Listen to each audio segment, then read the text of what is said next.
Aloha. Welcome to the Kihei Community Association membership meeting on March 15th, 2022. My name is Mike Moran. I am the current president of KCA, and we welcome you to this membership meeting, which is open to everyone, even if you're not a member. But as always, we encourage everyone to consider membership. If we don't have members, we're not going to have an association. So we need members, and we encourage our current members to please ensure you're up to date. We do send out a couple of email notices, but sometimes they get lost, and then all at once we think we've lost you, and we have to look for help.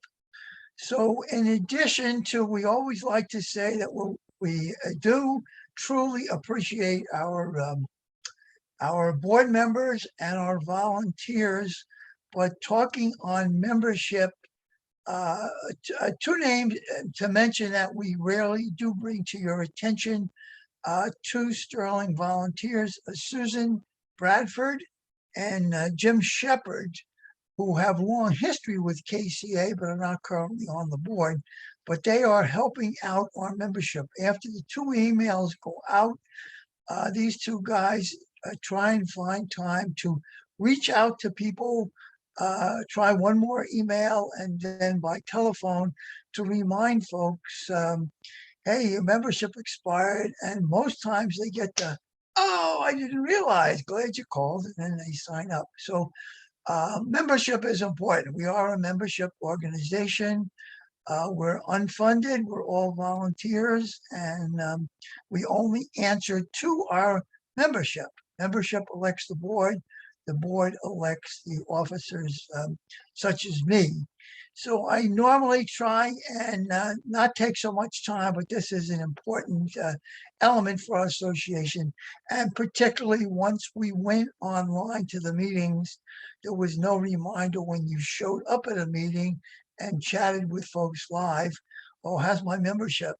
So we have to do a little bit more reach out because it has hurt us the past couple of years. Membership has gone down. So if you're not a member, please consider joining. It's very simple. You go to our website, gokihei.org, and you'll see how to join on there, and also how to re-up if you have been a member. So this evening, we have an exciting presentation, and I will extend an apology. Apparently, we've been around for 60-some years, and we always meet the third Tuesday of the month at 6:30 p.m. But we heard from some folks that apparently the Menahunis got into the system, and some folks said it says 3:30. Other folks told us it says 5:30. So we're not sure how that happened, but if you're on now, you see this is our steady 6:30 p.m. start. Moving on, we're starting out with our South Maui County Council or Legislative Representative Kelly King. And then in between, we have a new voice for us, but somebody I think you'll really appreciate, and that's Jeff Bagshaw, who is down at Ahihi Kinau. And I won't go into detail because you don't want to hear from me. You want to hear from Jeff and get it from his mouth. And then we're going to wrap up with our state legislator, Tina Wildberger. And we really appreciate the two legislators who are in the thick of things today, going through meetings and hearings, and then to devote the time in the evening to address our community. So with that, I will stop blabbering and get out of the way and welcome South Maui Rep. Kelly King. Thank you, Kelly. Aloha. Aloha, everyone. Thank you so much, Mike. And I'm really glad to be here with two of my favorite people recently, Tina Wildberger and Jeff Bagshaw. And I'm going to give you some background information on some of the things that have happened recently and some of the bills that we'll be working on tomorrow. In fact, because tomorrow is my Climate Action, Resilience, and Environment Committee, the CARE Committee. And I have two sessions. I have a 9 o'clock session and a 1:30 session. And then I'll tell you about a couple of town halls I'm going to be holding soon. But let's start out, since I've got Jeff here on the screen. We recently passed the mineral sunscreen ordinance, which bans all chemical sunscreens. And Jeff was the great champion that we had for that bill, along with a couple of researchers and one very renowned, Dr. Craig Downs, who was one of the first to make the connection between the diminishing reef and chemical sunscreens. So shout out to everybody who worked on this bill and who testified. Ordinance 5306 goes into effect October 1, 2022, this year. However, many stores have already started just selling out of their chemical sunscreen inventory and looking for the mineral sunscreens to replace them. So, and the boats I've been talking to are requiring that the tourists that come out on the boat tours are only using mineral sunscreen. So the word is out there. Jeff and DLNR have been getting even more education out there. And upon passing the bill from the second and final reading of the council, the state DLNR, Department of Land and Natural Resources, installed 4 mineral sunscreens in mineral sunscreen dispensers in South Maui. And 2 of them are at McKenna State Park, 2 of them are at Ahihi Kinau. So thank you so much for coordinating that, Jeff. We were able to do an unveiling a couple of weeks ago, and immediately 2 tourists walked up and started using the mineral sunscreen and were thanking us for that and just very excited. So it's heartening to know that tourists really want to do the right thing if you tell them what it is and you offer it to them. So all the concerns about how are we going to enforce against this, I think really is how we're going to educate people and then just make sure that the stores aren't selling the wrong product. So that was very exciting. Another bill that we just passed out of the CARE committee is Ordinance 5355, which we're calling the benchmarking bill. And this ordinance will amend the building code relating to energy and water use. It will require the county to monitor all of the county facilities of anything over 10,000 square feet to annually benchmark the water and energy use and then make goals to reduce that every year. So we're trying to keep on track to do our part for climate change, and maybe even more than our part, which is really what's necessary when we know there's a good section of the world that's doing nothing. So we have to make up for those folks. 2 bills that will be heard tomorrow are the Seabird and Biodiversity Protection Bill, Bill 21, and this is trying to upgrade our lighting standards to protect endangered seabirds and turtles. It will also help with some of the activity up at Haleakala because the astronomers are also bothered by the way our lighting distracts from their work. But the real impetus for this was Jay Penniman of the Maui Nui Seabird Protection Program. And this is to try to prevent what they call seabird fallout. Every year, and it happens between September, I think September and December, we get a large amount of birds that just fall, especially fledglings who are trying to learn to fly, get distracted by the lights that we have and fall out of the sky. And I've actually talked to several people who have had them fall on their deck. They fly around and around because they get so distracted, and then they run out of energy and they just land on the ground. They will get attacked. A lot of them will get attacked by domestic animals, dogs and cats, and some of them will just expire because they haven't found any food. So we're going to be hearing that bill tomorrow at 9 a.m. The meeting starts if you're interested in testifying. And then in the afternoon, we've got another bill. We're going to be addressing some of the fallout from the Lahaina injection well case, which is getting an update on NPDES permits, which the county is required to do for all injection wells. And then we also have a bill that will update municipal wastewater standards to try to require effluent that's discharged by the county has to meet R1 reuse standards. It's not all happening. It's not happening at all of the wastewater treatment facilities right now. So anything that goes, especially that goes into the injection well, we want to make sure it's clean enough while we're still using the injection wells. But eventually the goal is to retire all injection wells in the county. So those are 2 bills we're working on right now. We have another bill that's been referred to the planning commissions called the Wetlands Protection Bill. And this one will require an overlay of all wetlands, all areas considered wetlands. And some of them aren't even wet because we've had long periods of drought where we don't see water there, but there's still areas where there should be water. And so the goal is to try to restore the wetlands that we still can restore, protect the ones that we have. Some of them we've just lost to development and we're not going to get those back, but we're trying to get back the ones that we have. And especially along the shoreline where the wetlands are our first defense against floods. The climate change has been wreaking havoc on us during these storm surges and the storm events. And we've lost most of our wetland along the shoreline. So we're going to get that back hopefully sometime in late April, early May, and then we'll be able to deliberate on that in the committee and hopefully pass that out. So that's there's a lot more to come after that, but that's the immediate legislation. We've been working pretty much at breakneck speed in our committee, just trying to address climate change. And then Excuse me, Kelly, I just wanted to jump in a second, please. Let Sure. me correct or input something I forgot to mention to the audience. If you have questions, please type them in. And then when each presenter is finished, they can address any questions. So I didn't want to wait until you were finished and say, oh, anybody have any questions? And they didn't know what to do. So excuse the interruption. I'll get right No out of the way. problem. Okay, that's great. Yeah, make notes if you have questions. I'm happy to answer any questions after I get done. So 2 town halls that are coming up. The first one will be March 22nd from 6 to 8 p.m. And this will actually be a live town hall. We're going to be holding in MEDB, the Malcolm Center at MEDB. That is very close to where our district office is. And we might actually, if we have time, show folks the district office because we do now have a South Maui district office. And once we start going back live meetings, we will be offering the district office as a place for people in South Maui to come and testify if they don't want to drive into Wailuku and wait all day to get their name called, but we will have that capability in the office. Our staff member, Daniel Kanehele, is working on getting that up and going.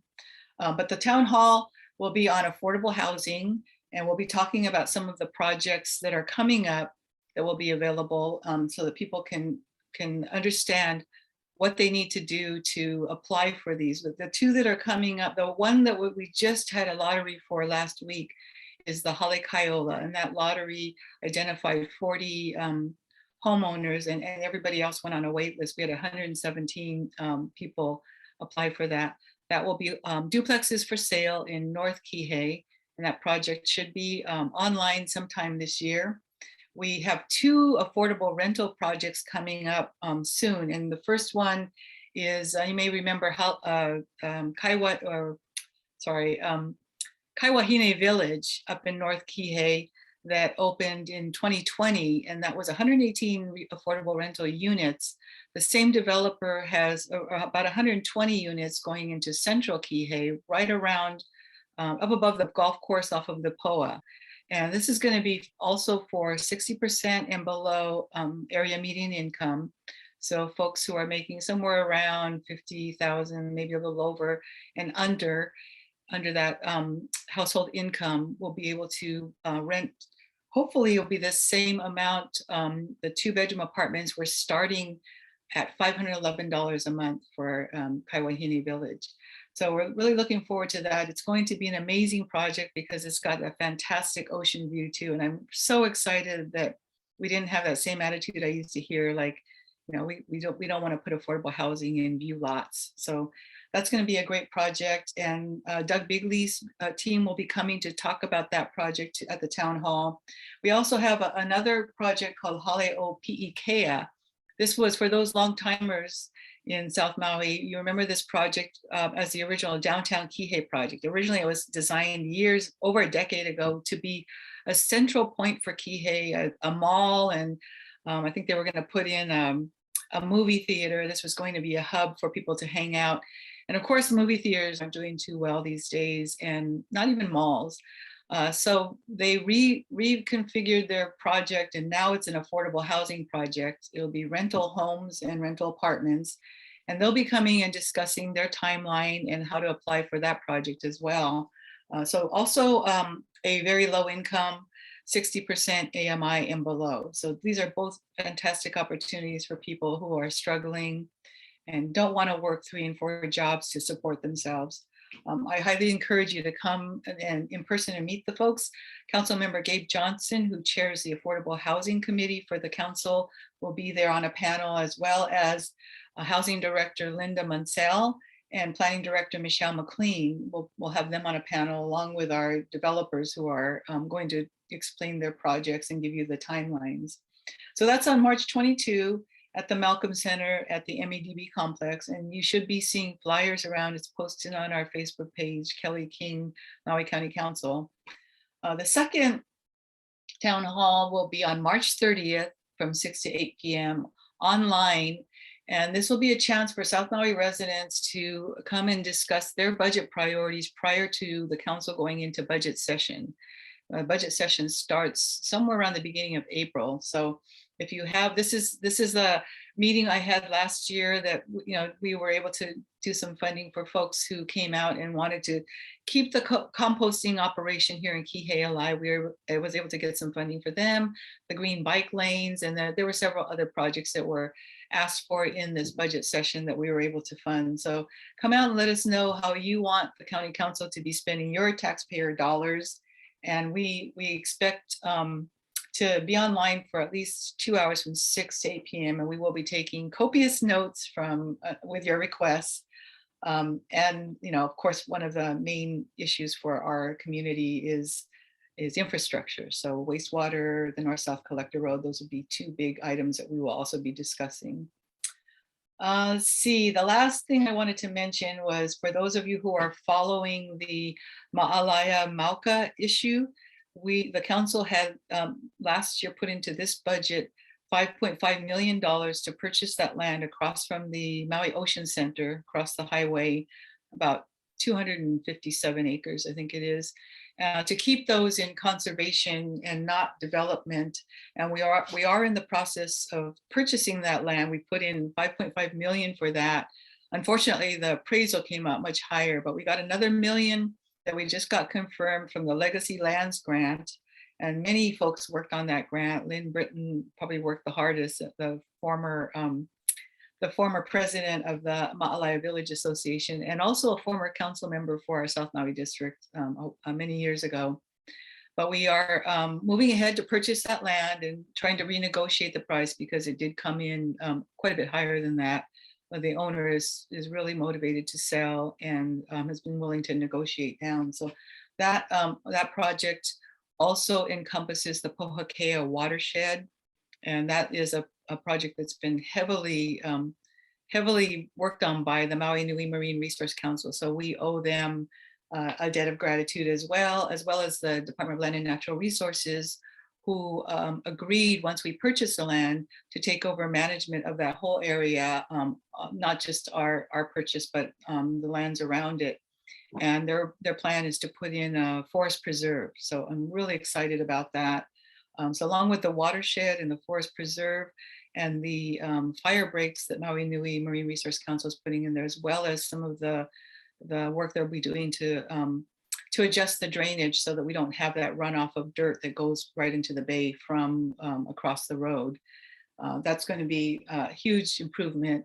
I'm also working on some wastewater issues for Ma'alaya to try to retire those injection wells, and that will be more information to come later as that project develops. So I'm going to stop there and see if we have any. I get one more announcement I wanted to make is next month on Earth Day weekend, my company Pacific Biodiesel is putting together a concert in the sunflower fields. The next bloom should be probably around that time. And we're going to be doing a fundraiser concert for the Ukraine. So watch for that announcement. I hope everybody can come out and support Ukraine. But we've got Michael Elam from Soul Kitchen and Mana'o Radio helping us with that fundraising effort. So really excited, as I always am, for the next bloom. But now we have a bloom with a purpose. And as you all know, the sunflower is the national flower of the Ukraine. So it's going to really be exciting. It's their symbol of peace, really. It's going to really be exciting to be able to do something to help out since we're so far away. And with that, I'm going to end there, Mike, and see if you have any questions. Yes, Kelly, I see one here. If you go to the chat, if you can get to the chat, then you can read. I mean, I can read you the question, but I think it's just as simple, or at least if you read along. And this is the only question so far we see from George Burnett. Yeah, So, thank you, yeah, George. I do see he's asking, for those of you who can't see the chat if you're online, with climate change becoming more and more apparent, it seems that drought conditions are becoming more and more common here on Maui. How concerned are you about the more common droughts here? Is it possible that this might be a limiting factor on new development? It is possible, George. We have a pretty good water use development plan that we've worked on through Councilmember Shane Sinensi's committee. Really worked hard on that. I think harder than most councils work on their water use development plans in the past, to try to figure out where the water is going to be coming from and where it will be available. I do think that we're part of our effort will help the efforts to put recycled water back on the land and not inject it back into the ocean. There's a lot of water that daily that goes back into the ocean from our systems. And now there's a concerted effort and a lot more money going into reuse and keeping that water on the land for agriculture, for probably non-food sources, but any kind of non-potable water, and replacing the potable water that we need so dearly. But there's also, I think there's also, if there are issues with development, well, one of the things that council is starting to talk about is prioritizing where water should go. And we might have to cut back on some of the uses of the resort areas. You know, nobody should have a continually streaming waterfall on in their resort, right? We should be using the water where we actually need it, not for aesthetics. So, you know, we're talking about possibly prioritizing agriculture, affordable housing, the things that we really need the water for. And I think that will make a huge difference, honestly. Any other questions? not yet, Kelly, but I see at the very end, he said, is it possible this might be a limiting factor on development? You might want to mention about the bill and the TIG on the so-called moratorium for Yeah, we that won't sector. be, I don't think we're going to be doing any more development for the hotel and resort industry for a long time. We have a 2-year moratorium, but that moratorium is contingent on us passing ordinances that address these issues. And one of the first ones that's being proposed, we haven't actually heard it. It was proposed and then it's been referred, would actually cap the amount of visitor accommodations at the current level of where we are now, because a lot of us already feel that there's over tourism. So that's kind of what I mean by prioritizing water use where we really need it. We need it for affordable housing. We need it for workforce housing. We need it for agriculture, for food security and energy. And we really, I think for where we need to be with tourism, we really don't need to encourage any more tourist accommodations. Thanks, Kelly. Again, I don't see any other questions popping up, but I thought that was, I remember when your first bloom of sunflowers came up, and the first time I saw it was in our days of live meetings, and I was on my way to council. And it was so cool. You're going up North Key Road and you see this bright thing. What's that? Oh, it's the sunflowers. And now, years later, the happenstance that is the symbol for the Ukraine. And of course, is from Page News.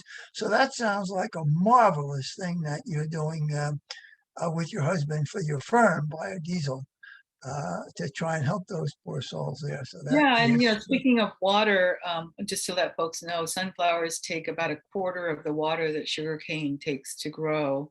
Sunflower is actually a drought-resistant flower. So we put water on it for the first 2-3 weeks, and then the rest of the time we just try to dry it out. So it's a tricky flower to grow here because you have a very short harvest period between when it matures and before the birds take it. So, when we were gone to Scotland for COP26, we thought our staff was going to be harvesting. They were a little too afraid that they didn't know how to do it, as well as Bob. And we came back and then the whole field had been taken by the birds. So, 1 week makes a difference. So it's something we're still learning, and we are getting some federal assistance for how to grow sunflower crops in large quantity regeneratively. So that right now we're farming carbon neutral, and we want to get to carbon negative with that crop. So knock on wood, things work out, that we can figure the bird issue out, and we want to go to no-till and some other regenerative practices like that. So other than that, everything, what keeps us carbon neutral is everything's running on biodiesel. So we're not using any fossil fuel in any of our farming. Wow, how everything dovetails together.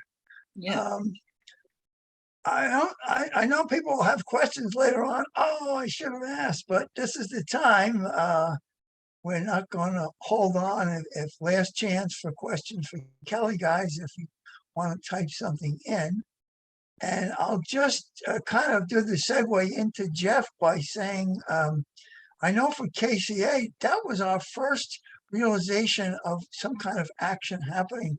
We attended a public meeting by the DLNR down by Costco, I don't know, maybe 5 years ago. And Jeff was one of the guys, and they were talking about their 55-gallon drum, which if people are not familiar, what they were doing with that was a double use of it. One was to show filling this up every day with this harmful sunscreen and dumping it in the ocean. That's how much. Oh, I only use a little bit.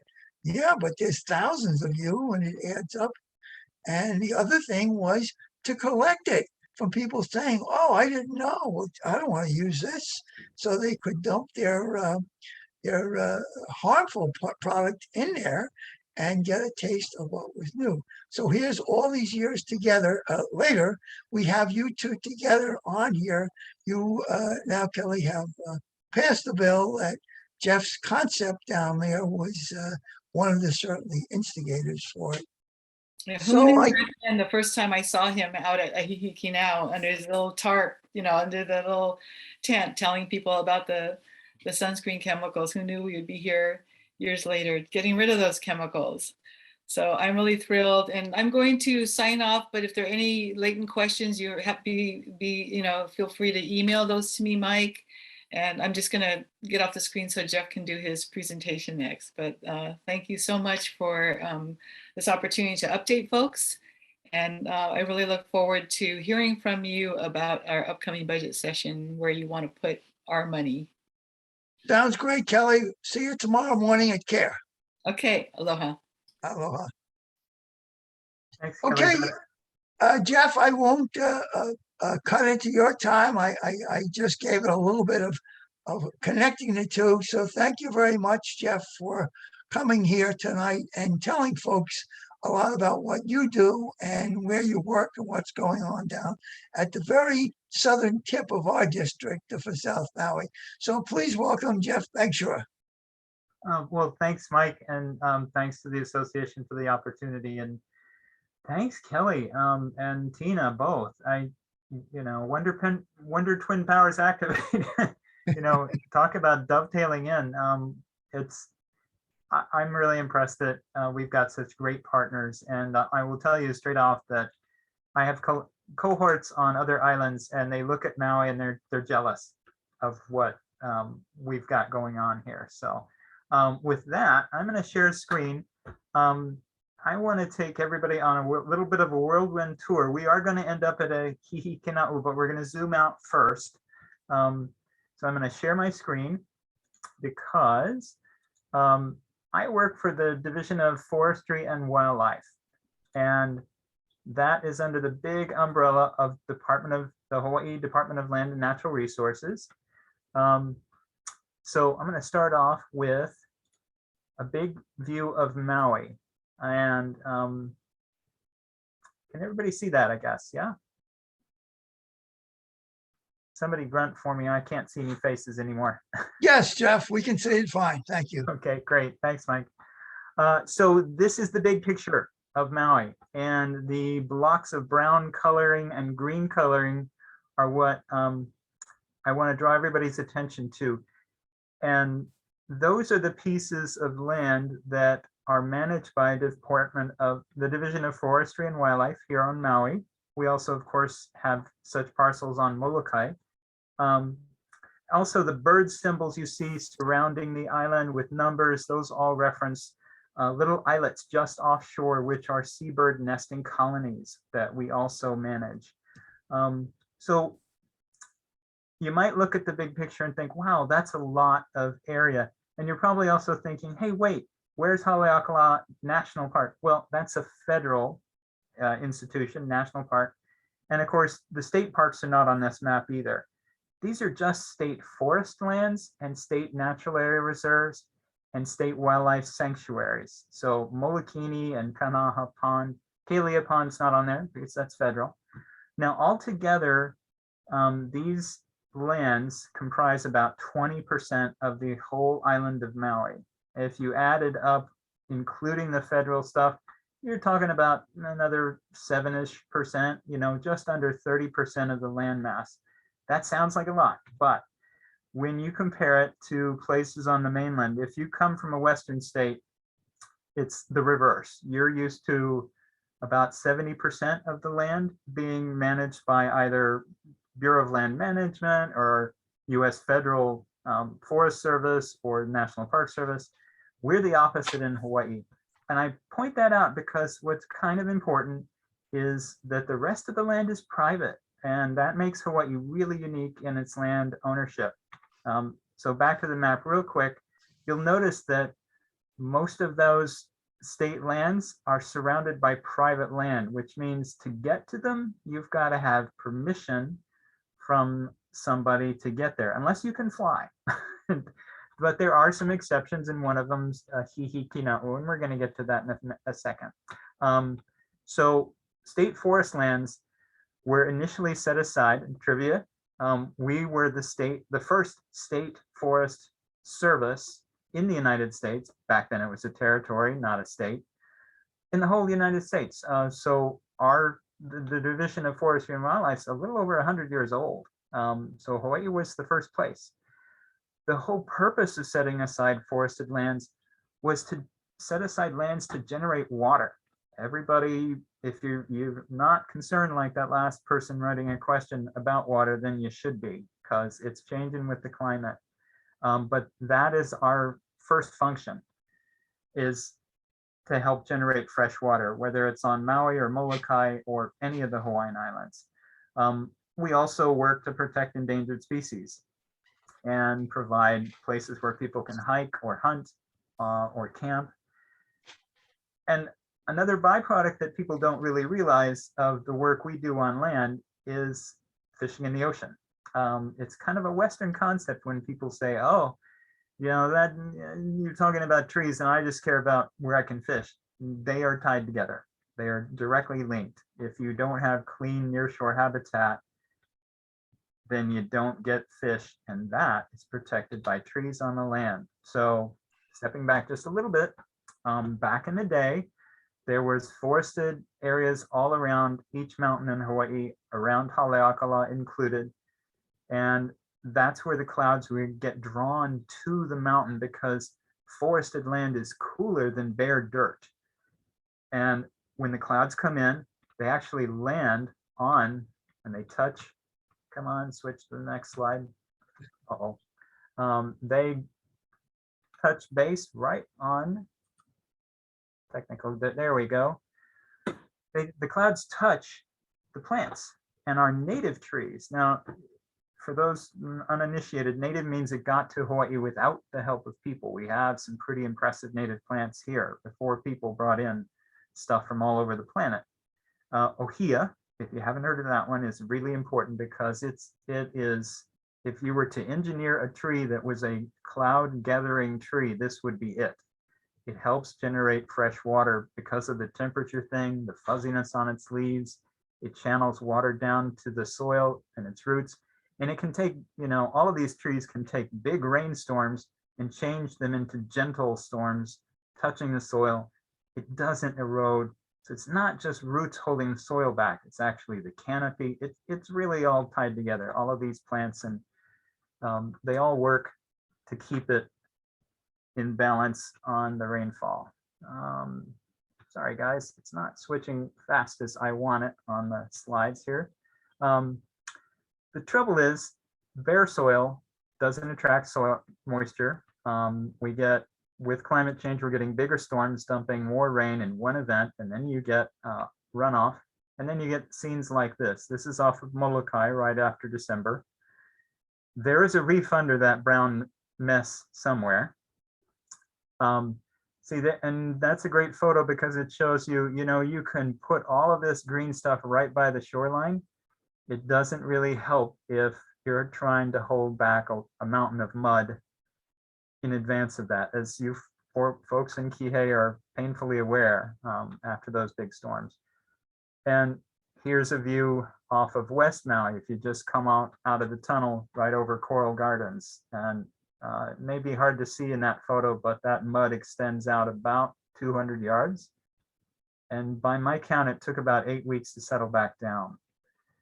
So we're trying to prevent that. How do we do that? First step, a big old ugly fence, because the primary challenge we have in Hawaii are grazing animals. Fences aren't pretty, but they are to keep grazing animals out of certain delicate areas. This is a fence we had to put in down at the Natural Area Reserve to keep out grazing animals from the lower half. We're working on fencing the upper portion of the reserve. It's a lot longer and it's going to take more money. But here's a great example on Molokai about what a fence can do. And that's an area nobody planted. That fence has been in place about 4 years, as I understand it.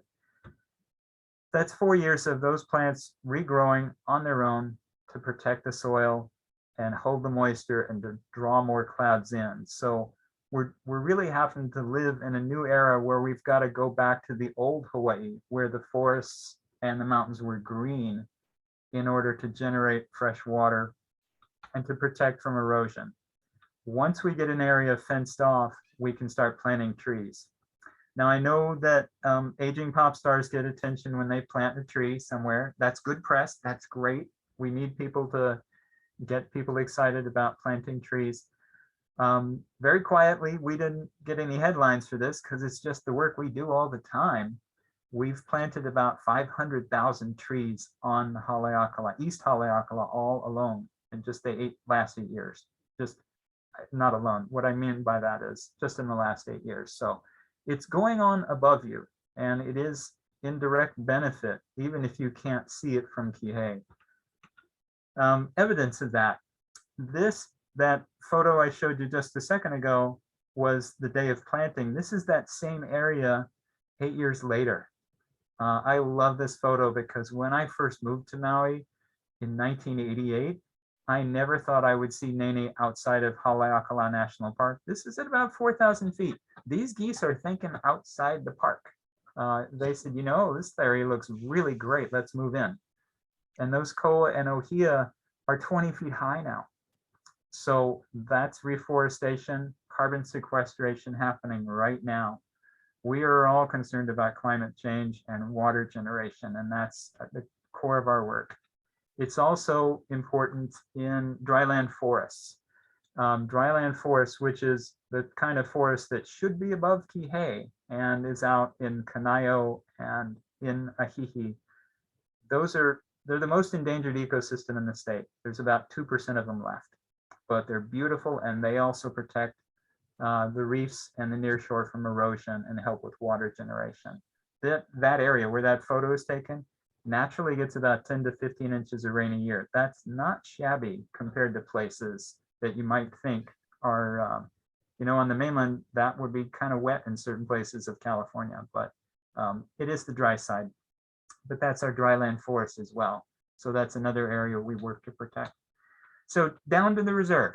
The reserve, a lot of people think of the reserve protecting one thing, whatever they're interested in, like the reef or something else. But here's just a sample of different resources that we protect in the reserve.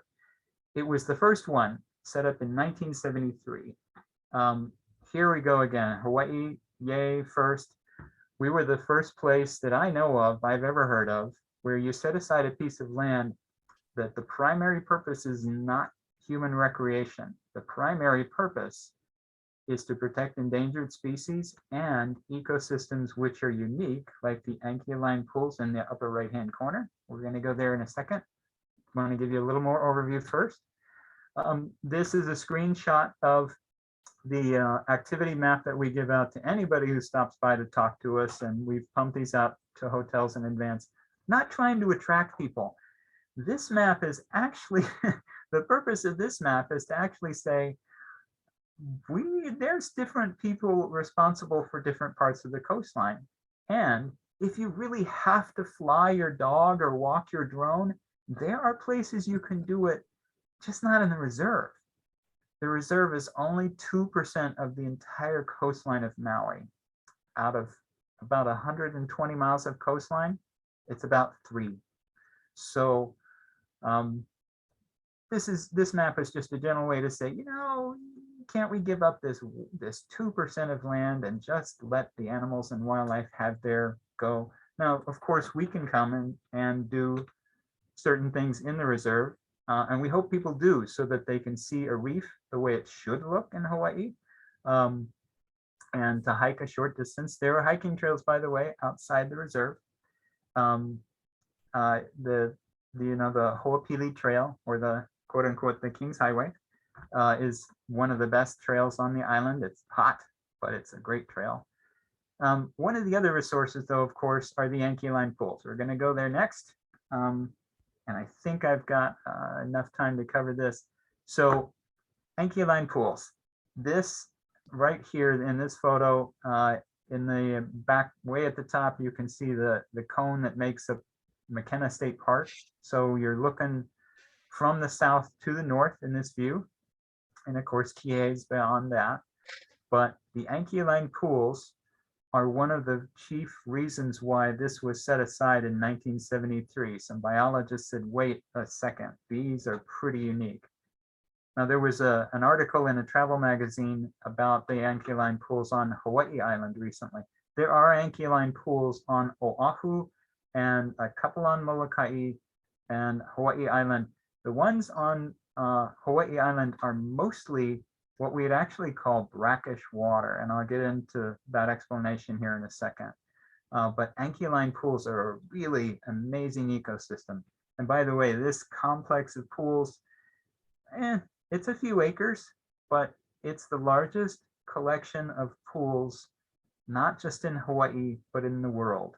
When you talk about an ankyline pool, usually you're talking about one that's the size of a couple of suburban properties together, but this is the most massive one, and there's reasons why. So first, what you need is a young lava flow. This is Kalua Olapa, the last eruption site of Haleakala between 400 and 500 years ago. So what the first thing to know is, and I like this photo because it looks cloudy in the mountains and it's raining. And again, that's what should be happening up there. The rain goes into the soil and then it flows through the mountain without ever coming to the surface. So we're kind of walking on water when we're even in the desert. When you don't see it, it's there. It moves through the porous lava flows and rocks, and then it meets ocean water. And ankyline pools have a couple of unique features. The salinity can range anywhere from 8 to 33%, but the real key feature is that algae that you're seeing, that orange pink stuff. Ignore the little fish, they're cute, but pay attention right now to that algae, because that's really what makes our ankyline pools unique. They're not brackish water. They're not totally salt water. They're a mix of fresh and salt, and they make a home for some pretty amazing and cool creatures. This is more of what that blue-green algae looks like. It's a cyanobacteria. It forms these mats that are very slow growing and they're very fragile. If you're to wade into this, you'd be playing Godzilla in the subdivision. You'd be trampling a lot. And that's food sources for some cool critters I'll get into a second. This is one of the prettier pools you're going to see in a lot of photos. The blue-green algae I was talking about now just a minute ago, that makes up that orange ring around this pool. This one's pretty deep. It's more salty the lower you go in the depth of the pool, and the fresh water is going to be near the surface and around the edges. So the connections to the ocean can vary a lot, but it's not like a channel coming in. Now, a couple of the pools have fish swimming into them that are clearly from the ocean, but some of them are completely isolated, like that main complex I showed you. The real stars of the ankyline pools are these little shrimp, which are unique to Hawaii, and they come in translucent or yellow. The one on the right has eggs. Yay, make eggs, make babies. Red, orange, but the longest one is only about an inch long. Now, they're all unique to Hawaii, but Ahihi Kinau has one of these little shrimp that's found only in the reserve, only in that main complex of pools, and nowhere else on the entire planet. And it also has a crab that's about 1/2 inch long. That's a freshwater crab that was discovered by our folks in the early 1980s in that same area.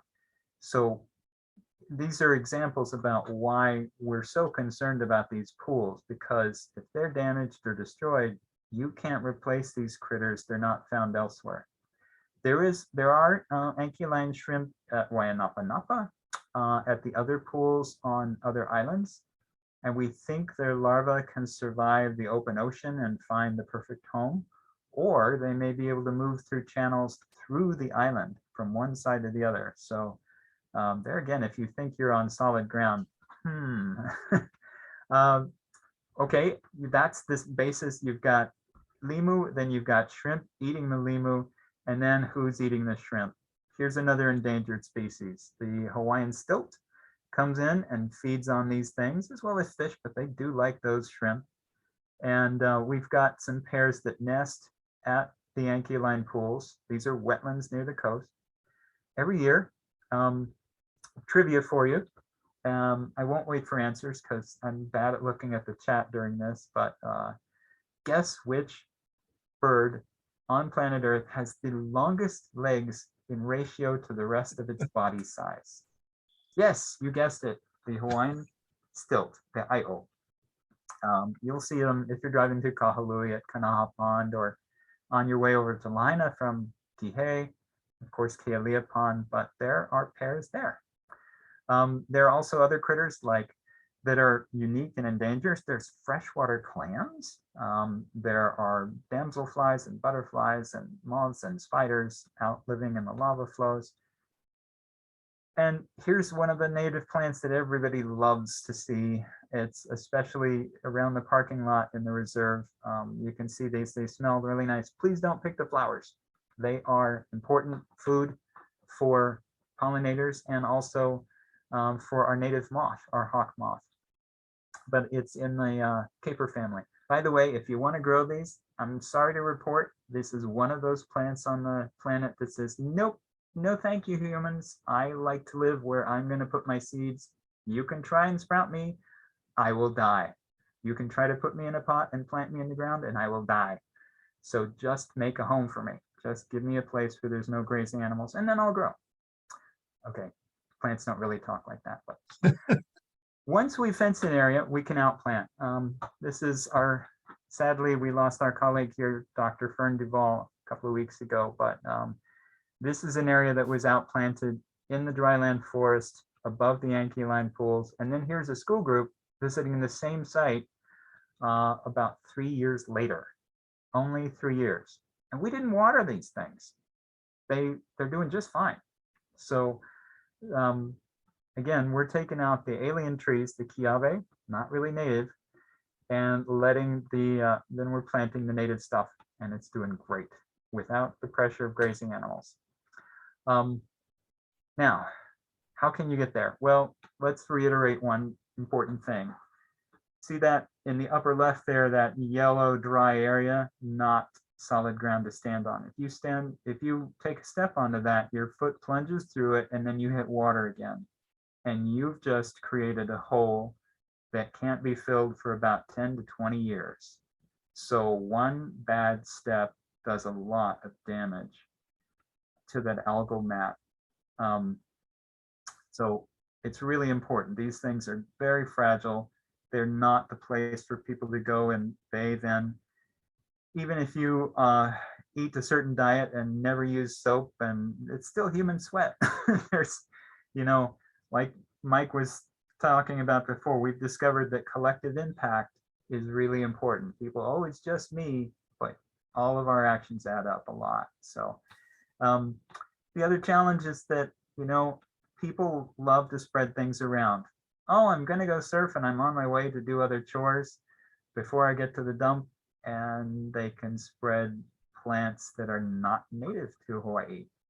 We see this a lot. And so getting everybody on board can be a challenge. That's why the pools are not open to the public 24/7. We just can't afford to do that right now. And here's another important thing. We've had people say in the past, why don't you just build a fence right up to the pool? Well, I've worked with the public here for about 35 years, and I can tell you that unless you've got an armed guard 24/7, people climb fences. Not encouraging it, but it just happens. So a fence really isn't the answer, especially if people don't speak the language. Everybody wants that photo without the fence in it. They want the selfie with them and the cool background behind it. So a fence right up and around the pools just unfortunately wouldn't work. But here's the really important thing, and I'm almost done because I think I need to hand this over to Tina and answer questions. One really amazing thing that we've learned is that the Yankee Line pools can move. They can move up slope. Now in this photo, this is an Yankee Line pool that's pretty deep. And I don't know if you can see my cursor moving around. Is that possible? Can you see that? Yes, we can see it. Great, thanks, Can Mike. see. So as you can see, during really high storm events, or if there's a tsunami, seawater enters directly instead of its secret passageways under the rock as normal. So this Yankee Line pool, with sea level rise and climate change, its days are numbered, really, quite frankly. It's going to change drastically. But here's the really great news. The Yankee Line pools can migrate upslope. And what that requires is that we have a place open for them and protected to move upslope. If we fenced them off, or if we had a lot of soil contamination above that, we wouldn't be able to have a new place for them to go to. So with climate change, there's a concept that's going around I'd like to share, which is making room for climate refugees. And that's not just people, that's also animals and ecosystems. For instance, we're going to have to, as the Northwest Hawaiian Islands go underwater, that's where most of our green sea turtles nest. We may have to come to a point in Hawaii where we have to say, you know what? The greens are nesting on this beach right now. This beach is going to get closed down for a couple of months until they finish their work. And if there's this monk seal resting on shore, that's because they're not feeling so good and they've worked hard, or they're concerned about predators out there. We've got to make room for these things. And that goes for our seabirds, everything that lives in the ocean, and the Yankee Line pools.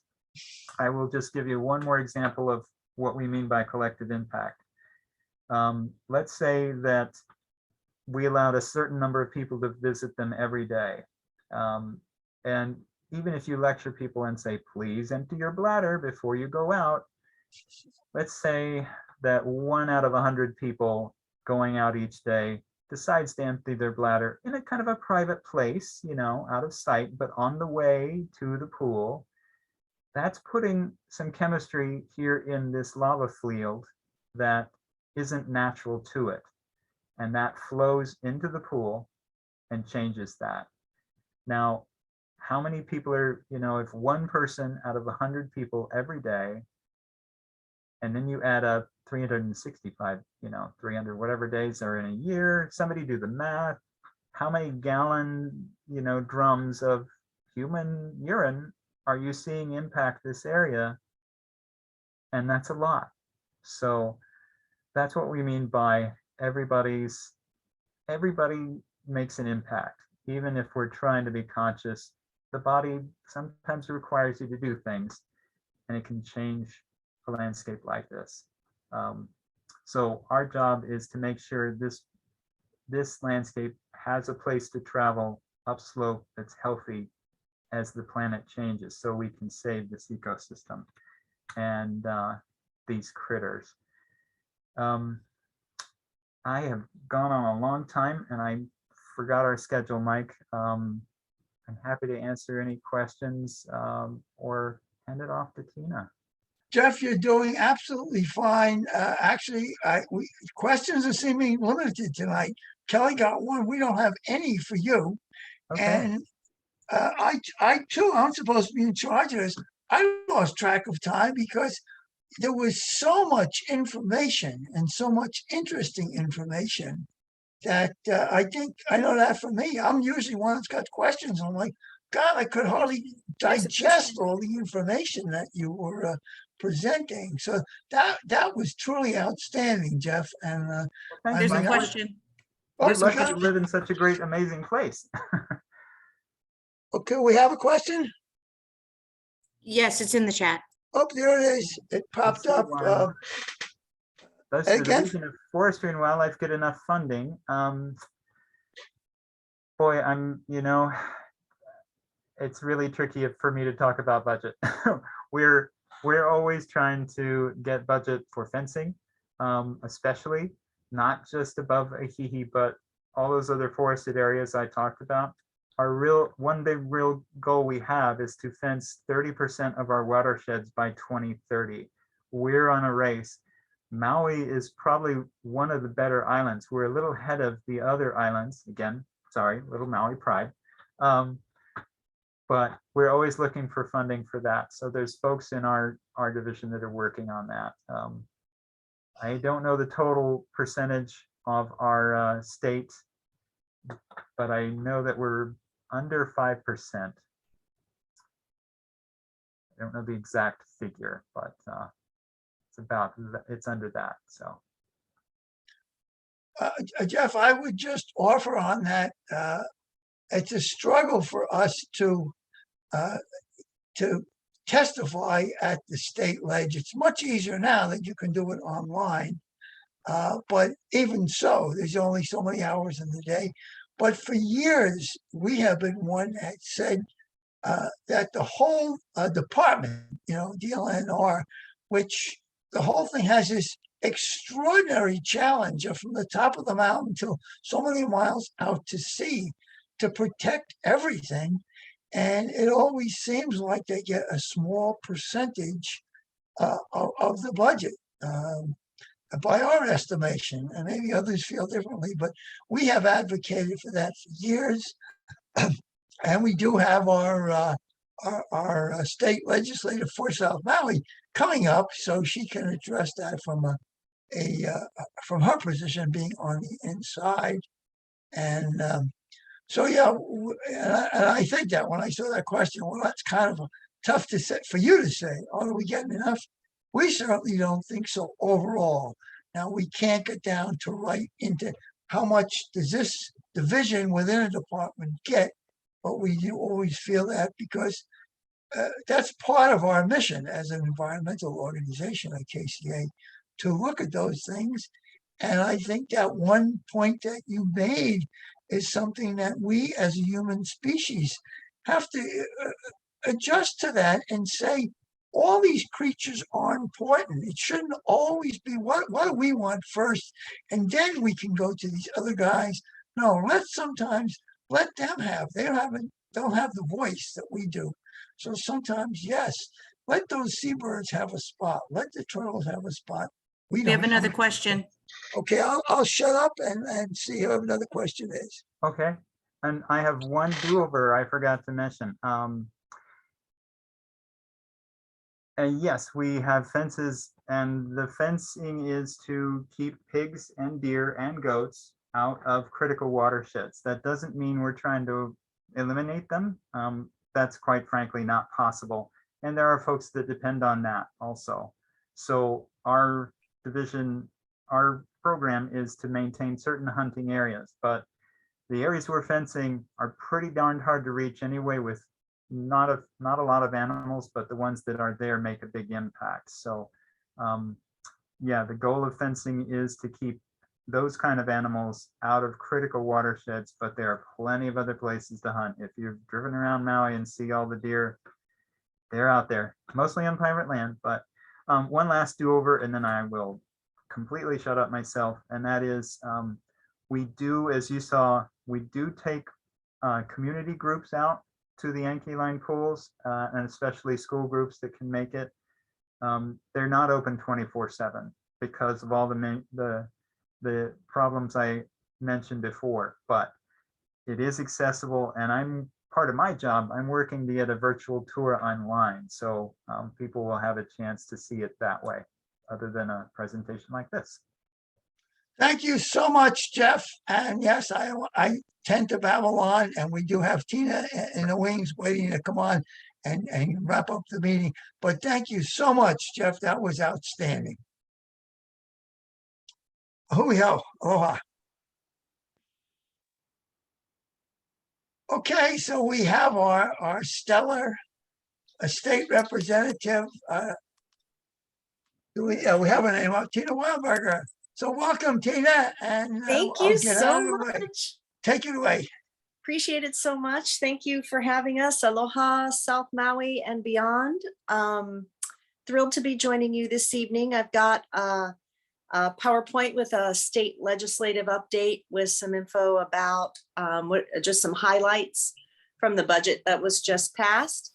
And I would be remiss if I didn't also mention Jeff did such a great job at talking about the important, honestly, God's work that the DOFA guys do on Maui and around the state. And while they are not adequately funded, they make the best out of their financial resources and do so much important work.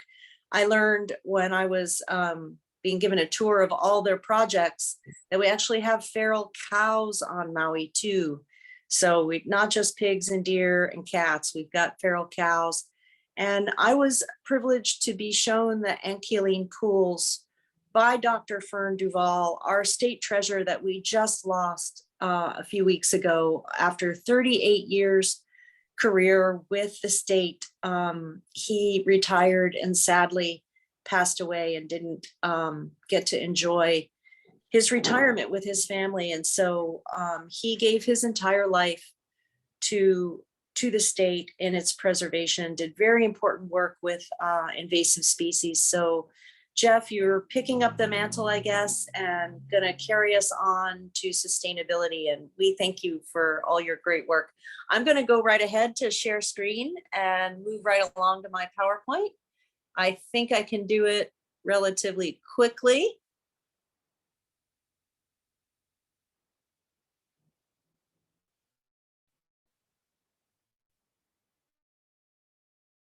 All right, not bad. This is my contact information. Feel free to reach out to my office if we can help you with any state issues. This is basically where we are in the timeline for the half-year process that is our state lawmaking interval. We've been through bill introduction. We've started session. We're basically in crossover now. Crossover means that all the bills that the House heard go over to the Senate, and all of the bills that the Senate heard come over to the House.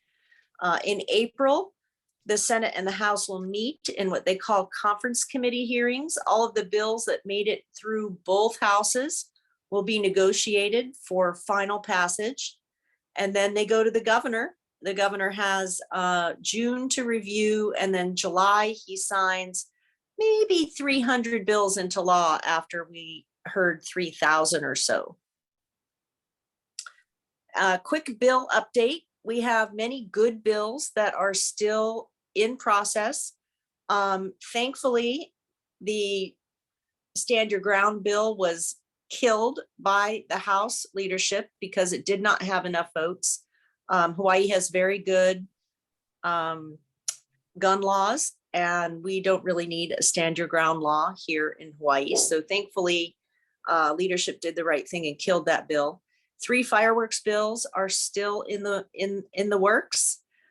We have a coffee labeling bill that will offer protections for our local coffee farmers so that people can't import Colombian coffee and then put a couple Kona coffee beans in there, or Maui coffee beans, and call it Maui coffee. We've got a great prison diversion and reentry program that's being funded. We've got a cesspool upgrade funding pilot project, which seems a little ironic after the cesspool corruption scandal that just passed, or we may still be in the middle of, we don't know. I'm very stoked that a ban for the plastic bottles for hotel toiletries is moving. We have a bill to help moderate income folks purchase electric vehicles. And we're changing the Kapuna driver's license renewals so that folks that are 70 to 80 years old can renew every 4 years instead of every 2 years. There's a very bad bill that's going over to the Senate. I spoke out about this bill on the floor that ties the hands of the Land Use Commission and takes the parcels from 15 acres to 50 acres that do not have to have a once over or eyes on by the LUC. And so you might remember it was on Maui where a developer had a 30-acre parcel and divided that up into 2 15-acre parcels to try to slide in under the radar. And it didn't work. And so they've happily gone to a Maui legislator who is authored that bill on their behalf. And that is moving nicely through the process. And I was surprised, based on the exasperated testimony by the Land Use Commission, that they are moving that forward, but there we are. And then we have a very bad reapportionment bill that is going to count all of the temporary residents, the military people on Oahu, and we stand a chance of losing both House and Senate seat representation on the neighbor islands. That bill SB 3254 we will hear tomorrow in the Government Reform Committee that I'm vice chair of, and I will be voting against it. Quick budget update. We just passed HB 1600, and there's much more funding in the bill, but these are just some notable details. We're going to give $900,000 to the Department of Agriculture for access deer management. We're going to give $1.5 million to the DLNR for invasive species. We're going to give $12 million to the DLNR parks for destination management.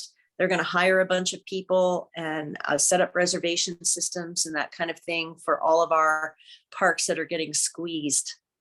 We're giving $2 million to DAGS for financial system modernization. DAGS is our Department of Accounting and General Services that manages all of the state facilities.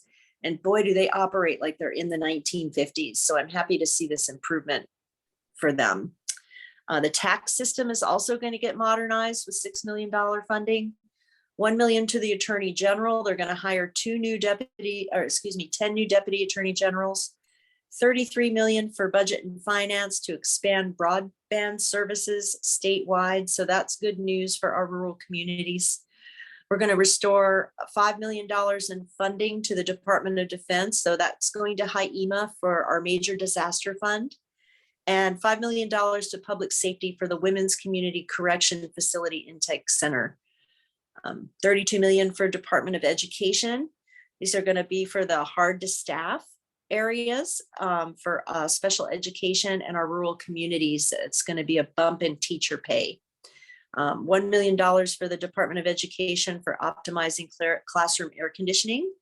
Another $1 million for security cameras at 11 of our libraries. Restoring $100 million cut from the pandemic era back to the Department of Education. We have a lot of funding that's reestablishing positions and funding that were taken away during the pandemic in 2020.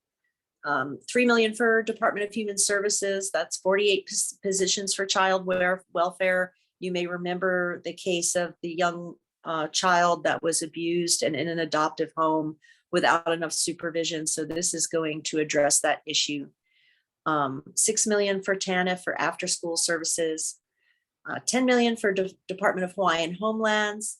And what's notably absent from this budget bill is a 660 million proposal that's going to go to DHHL that is going to provide homes for Hawaiians that are on the wait list. So I think that's going to be in a separate bill.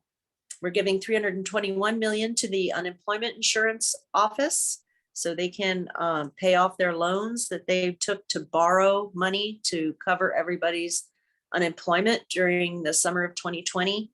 And then we've got 2 placeholders for adult dental for our Medicaid folks and increasing postpartum care from just 2 months to 12 months.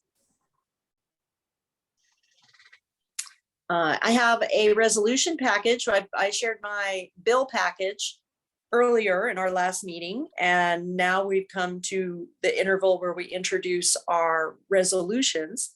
And my perennial restorative justice resolution will be considered. I work with Genesis Young on this project on it every year. Hopefully we can get it passed. I've got an EV Kupuna bill that I'm working with Claire on, and also a bill to return Crown lands into Hawaiian hands. So those are sort of my social justice bill resolutions, and then working on a medical cannabis federal exemption, working with Dr. Cliff Otto, who thinks the path to improving our dispensary system is to get an exemption from the DEA, so that the Department of Health isn't actually breaking federal rules as they implement our medical cannabis system program. And then the Democratic Party of Hawaii's healthcare committee has asked me to work with them on a Medicaid audit. Basically, we want to see what HMSA, Kaiser, and United Healthcare are taking in profits from the state-funded Medicaid program. It's estimated that they're profiting in hundreds of millions of dollars. And while my colleague Kyle Yamashita is advocating for self-insuring all of our state buildings and all of our other insurances, I am a big proponent of the state self-insuring for our medical obligations. I'm doing a pre-decisional documents bill as a companion for Senator Moriwaki. Basically, what that means is we had a working group that wanted to see all the documents from the auditor and all the documents, private documents, working documents as they make decision-making documents. And it was kind of a conflict. And so this working group will decide what notes that any state employee it takes in their work needs to be disclosable. And then my favorite resolution, I was asked by Lance Collins to introduce this Joey Bertram renaming the Mokulele highway, not the highway, but the bike path that goes along there after my predecessor, former state representative Joe Bertram. So super excited about that one. In response to the big storm we had on December 5th, we've put together a working group of watershed experts and stakeholders, and we're discussing how state, federal, and county resources can be leveraged to resolve some of our flooding issues, because we're going to see these kinds of things that are happening in North Kihei and in Maui Meadows happen over and over again unless we do something upslope. And we know we don't want what we call gray infrastructure. We don't want to harden our waterways. We want to implement the Mauka to Makai Ahupua'a values and better manage our wetlands. So I'm really thrilled to be working with those folks. And you may have seen in the news, I'm sad to share that our utility has announced that, just off the cuff, that Maui rates are going to go up by 20%. And so I just want everybody to know that our utility had $190 million profit last year. Granted, that was down profit. That's their bottom line after they pay all their bills, after they pay all their salaries, after they pay all of their expenses, after they pay for all of their fuel. They still had almost $200 million in profit. So I feel like that's just leaves a very bad taste in my mouth, that they're going to create hardship for people that have been experienced hardship for, the last 2 years. And I'm encouraging everybody to visit hawaiienergy.com.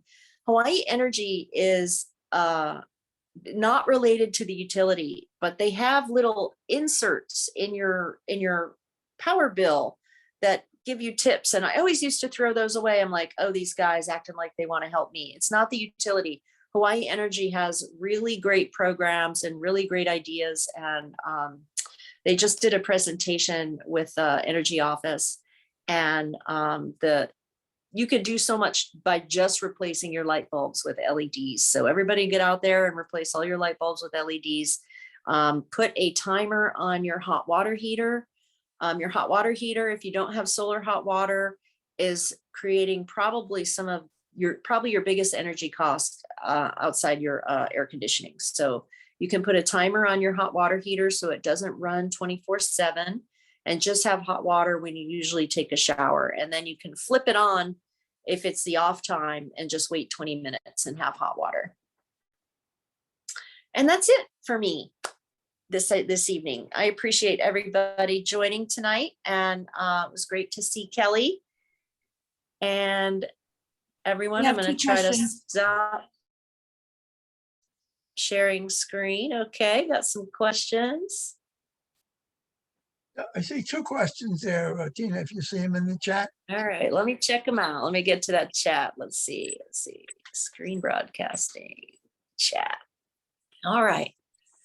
Will this list be on your website? Oh, absolutely. If I will put this PowerPoint on my website, or I can send it to you if you want it. If you'd like it email, you can reach my office and we can send it to you.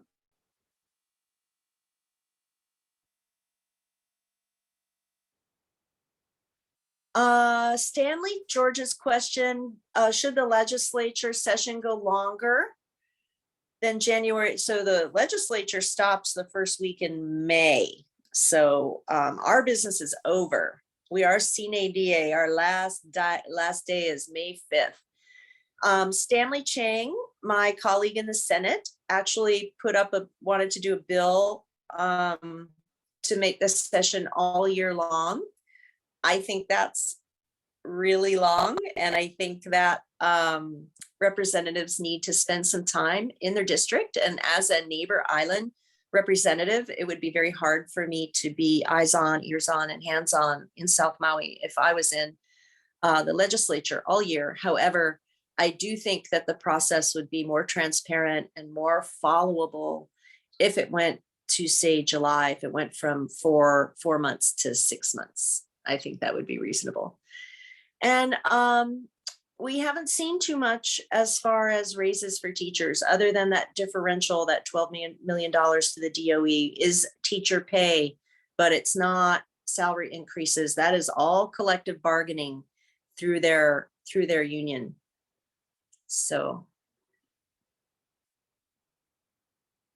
And Leela wants me to go over the Medicaid dental information. So basically it's a bill for folks that are on Quest or Medicaid to restore the adult dental benefits that I think used to be there and went away.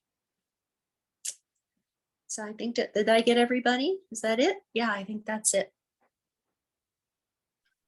Yes, Tina, I don't see any more questions in there, but And if anyone wants that PowerPoint, I'd be happy to email it to you. please email my office at repwildberger@capital.hawaii.gov, and I can put that screen back up one more time. If anybody needs to copy that down.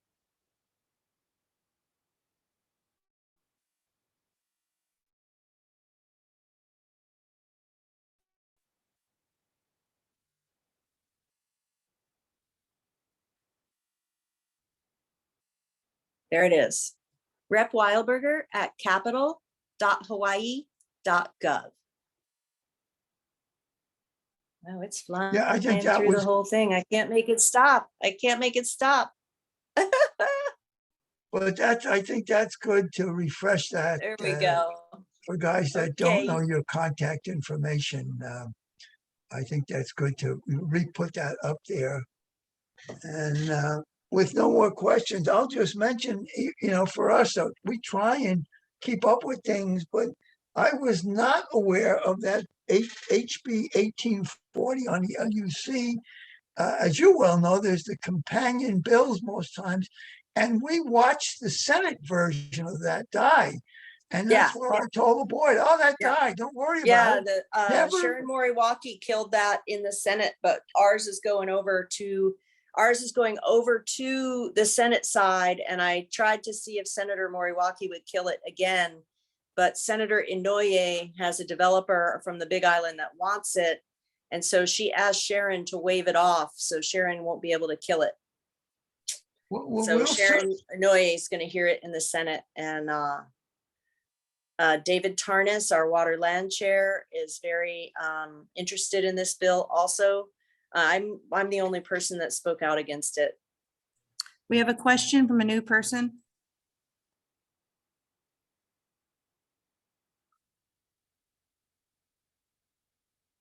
This Oh, I'm is a- not, I understand that the hospital does have some supplies of COVID treatments. I don't have any specifics about that. But the briefing from the hospital said they do have supplies of COVID treatments. I've been enjoying the lull, the pandemic lull the last couple weeks, frankly. Yes, we all have, Tina. But we and- cannot get complacent. Exactly, yes, we're resting, but we're still vigilant. We were fooled We need before. to keep an eye on what's happening in the Far East, in South Korea and China, and we can expect to have another wave if what's happening there comes here, and we're wide open and dropping all of our mandates. And so we've had 2 cases at the Capitol in 2 days since we've reopened, and I still maintain concern. Okay, guys, last chance of any questions. or We have we're a gonna- comment. We have a comment. Okay, we'll hold up and wait for a comment before. Tina, you're not quite off the hook yet. We're gonna hold on to you a little bit longer until we see what's coming in here.